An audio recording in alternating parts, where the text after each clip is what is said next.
संजय राऊतांनी देवेंद्र फडणवीसांवर जोरदार निशाणा साधलाय। देवेंद्र फडणवीसांचं राजकारण फार काळ चालणार नाही। देवेंद्र फडणवीस हे भाजपचा चेहरा असेल तर भाजपला महाराष्ट्र आणि देशात भविष्य नाही, असा दावा राऊतांनी केला। काँग्रेसच्या नसीम खान यांच्या उमेदवारीला आमचा विरोध नाही। उमेदवारी कुणाला द्यायची हा काँग्रेसचा प्रश्न असल्याचं संजय राऊत म्हणाले। अजूनही वेळ गेलेली नाही, उमेदवार बदलता येऊ शकतो।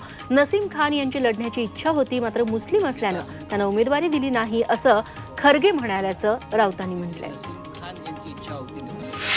मोदी शहा जिकडे जातात तिकडे रामराम करतात, आता आम्ही जातो आमच्या गावा असं सांगत फिरतायत, अशी टीका उद्धव ठाकरेंनी नरेंद्र मोदी आणि अमित शहांवर केली। तर रामराम केल्याचा शिवसेनेला एवढा राग का? रामराम काय पाकिस्तानात जाऊन बोलायचं का, असा सवाल विचारत आम्ही रामरामच करणार, असा पलटवार फडणवीसांनी केला।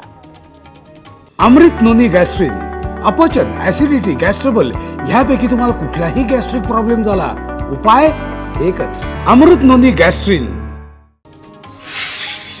बुलढाण्याचे ठाकरे पक्षाचे उमेदवार नरेंद्र खेडेकर हे अरविंद सावंत आणि अनिल देसाईंच्या प्रचारात सहभागी झाले। बुलढाण्याचं मतदान संपताच ते मुंबईत दाखल झाले। त्यांनी मुंबईतील उमेदवारांचा प्रचार सुरू केलाय। यावेळी त्यांनी आपला विजय निश्चित असल्याचं सांगितलं। मुख्यमंत्री एकनाथ शिंदे सगळ्या गोष्टी सोडून कोल्हापुरात बसलेत, याचं कारण कळत नाही, असा चिमटा आमदार सतेज पाटलांनी काढलाय। कोल्हापुरात उद्या महाविकास आघाडीची सभा होणार आहे, या सभेची तयारी सुरू आहे। सतेज पाटलांनी या तयारीचा आढावा घेतला। यावेळी त्यांनी राजवर्धन कदमबांडे यांना आत्ताच वारसदाराची आठवण का झाली, असा सवाल केला।